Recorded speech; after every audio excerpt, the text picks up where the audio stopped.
Hello and welcome to the Residual Royalty Academy. In this brand new series, I'm going to show you how you can improve your books. So you guys are going to send in books to me to personally review and tell you what I think you are doing wrong, what you're doing right, and what you need to change to improve your sales and improve your royalties. So I've got 3 books for this first episode, episode 1, kind of the trial episode. So let me know what you think of it down in the comments, and be sure to also message me either from the Facebook group or by email with your books, and I will review them for you in the next episode. But in this one, we've got 3 books sent in, and we're going to review all of them in quite a lot of detail. So sit back, get yourself a coffee, and let's get into it. So this first one is going to be a password logbook. So what are your first impressions when you look at this book, right? So my first impressions is the title. Yeah, it's pretty good. Like, it contains most of the keywords you're probably going to need. The cover is pretty attractive. It's well centered. It's a nice design. It's quite unique. It's a nice color. So I have no complaints there. But there are some improvements that I think can be made. So this is some of the things that I've wrote down and noted about this book. So I think for a password logbook, it seems like it will be quite a saturated niche. It seems like when you search for the keyword, there's a lot of search results, which means you're going to need a fresh angle, a fresh approach to try and compete with these thousands of other similar books that are all doing the same thing. They're all 6 by 9 inches in size, in dimensions, or you're going to need to go for a super low price like $3.99, $4.99, but that's not going to leave you with much royalty, or you're going to need to spend a lot of money on ads. So I would personally take a new approach. So think like maybe an 8.5 times 11 inch size book.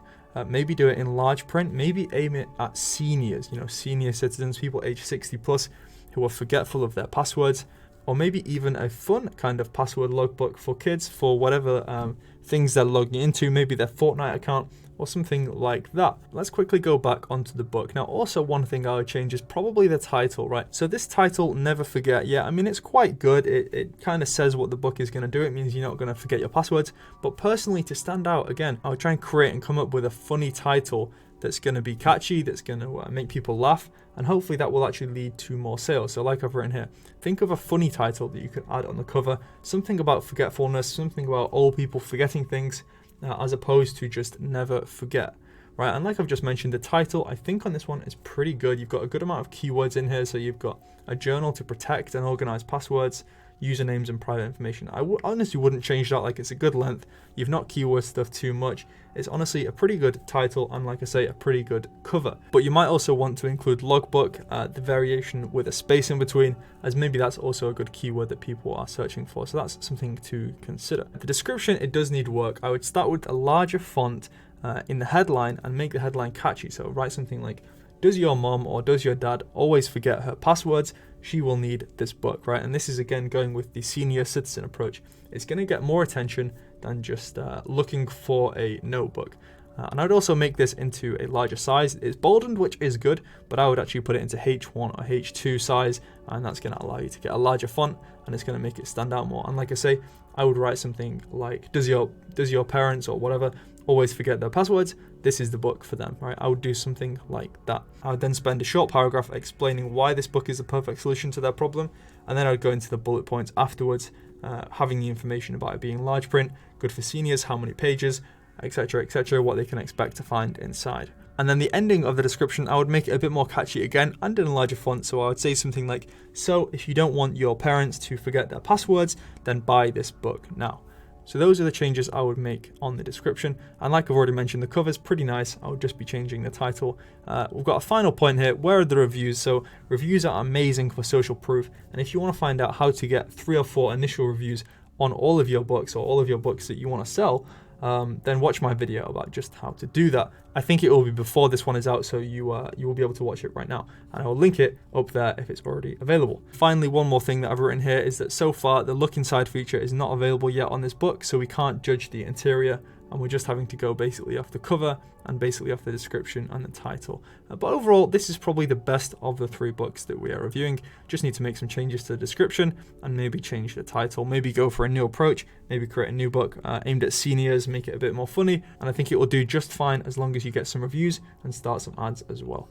So overall, that one gets maybe a 6 or 7 out of 10. It's definitely a book which has potential. It's now time to do a full breakdown and a full criticism of book number 2. So the pen name for this one is Kelly Simmons. This is not the person's actual name, so their privacy is obviously preserved. So let's start with the cover. It's not horrible. It could work, but the font is very, very, very basic, and it's badly arranged. So you can see it's like it's almost like the same font as this Amazon one right here. It seems like the default font has been chosen, and not much effort has actually gone into adding the title onto this book. And also there seems to be a big blank space here, which I'm not sure why that is. And for a feminine book like this, I would go for like some kind of girly font as opposed to just that default font right there. And that is essentially what I've just written there, so you can reread that if you want to. So the description on this one is pretty okay. Like, it's kind of like a 5 or 6 out of 10. It's going to be better to follow the system that I've just mentioned in the previous book. So again, what you want to be doing is having a catchy headline in large font, make it bold, make it kind of grab their attention straight away so they keep reading the rest of the description, and then you can go into a couple of paragraphs like they've done here. But I would also add some more bold, I would also add some italics, some underline to emphasize the important things. And then obviously these will be your bullet points underneath the paragraph, and then again the call to action at the end is going to be in bigger font, and it's going to be in bold as well. So pretty similar story with the description. You just need to follow that same formula that I've just mentioned. And I actually also have another video about this, and I will leave the link to it up in this corner. So let's read what I've written down here. So like I say, you want a bigger bold headline, then a paragraph with some italics, some bold, some underline. Don't go crazy, but you need to break it up and emphasize the most important parts. And personally, if I was going to be buying this book, I wouldn't be bothered to read all of this because I don't know where to look. Like, it's all kind of in one big block and there's nothing in bold, and it's just hard to know where to start when you're reading all of that. So also I would use bold instead of capitals, because those capitals can make it look a bit aggressive. And like I say, after the paragraph, do some quick bullet points for the lazy people, and a final closing headline with a call to action telling them why to buy your book. So hopefully you get the kind of gist with the descriptions now of what we're trying to do here. So the title, let's look at the title. It says 40 Weeks to Mommyhood Planner, Vintage Floral, First Time Mom Resources.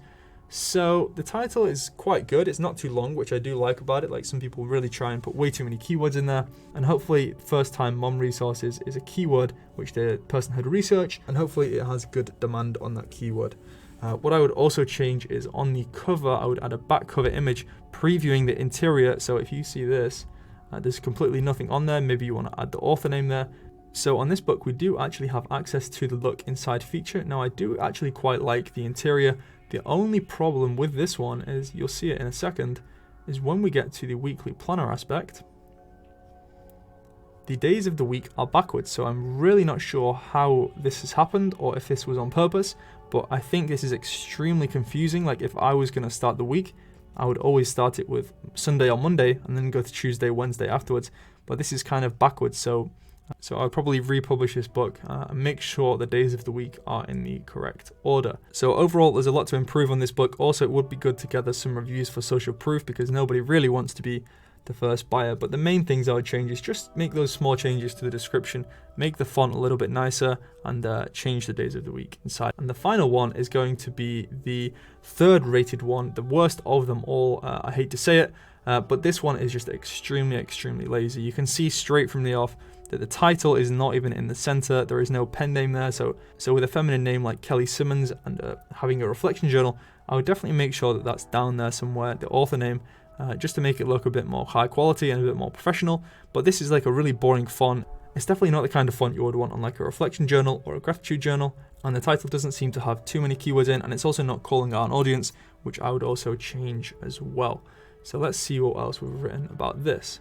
So the cover, I hate to say it, is extremely lazy. It's not in the center or symmetrical. The stock image, like the blue sky, is not horrible, but you could definitely do better with some more creativity. And like I say, why not add a subtitle showing some more details, maybe picking a target audience, and also adding the author name on the cover. So the description, again, this is just going back to the lazy kind of approach. It's just a boring block of text. It doesn't make me want to read it. Nothing is in bold, nothing is emphasized. And like I say, just follow the same format as above, and I'll repeat it for you one more time. You want to have a catchy headline in big, bold font, and then you want to go onto a nice short paragraph, have some of it in bold, have some of it underlined, emphasize the important points, then some quick bullet points, and then maybe a little paragraph if you wanted, but then finish off with a big font, a big text, call to action telling them exactly why they need your book and why they should buy it right now, and tell them to like add the book to the cart. So that's pretty much all you need to do for the description.